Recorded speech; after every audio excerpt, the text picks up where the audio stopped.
برونو يكشف حقيقة وجود خلافات مع رونالدو. أكد برونو أنه ليس لديه أي مشكلة مع النجم المخضرم كريستيانو رونالدو، زميله في صفوف منتخب البرتغال وفريق مانشستر يونايتد الإنجليزي لكرة القدم.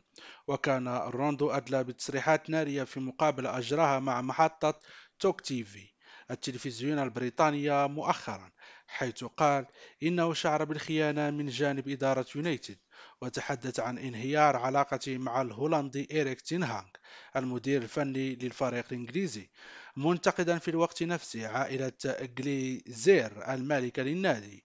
وأظهرت مقاطع فيديو فيرنانديز وهو يصافح الراندو بشكل فاتر على ما يبدو أثناء انضمامه لصفوف منتخب البرتغال الذي يستعد للمشاركة في نهائيات كأس العالم بقطر.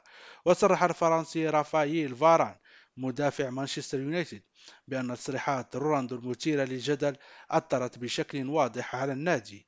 ورغم ذلك كشف فرنانديز أنه ليس لديه مشكلة مع رولاندو في الوقت الذي يستعد فيه منتخب البرتغال لبدء مشواره في مونديال قطر 2022 بمواجهة منتخب غانا يوم الخميس القادم.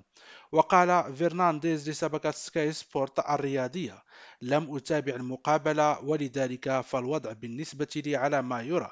كما قلت من قبل، التركيز الآن ينصب على المنتخب الوطني، إنها البرتغال يا سادة. وأوضح لاعب خط الوسط البرتغالي: ليس لدى المرء الكثير من الحظوظ للعب في كأس العالم.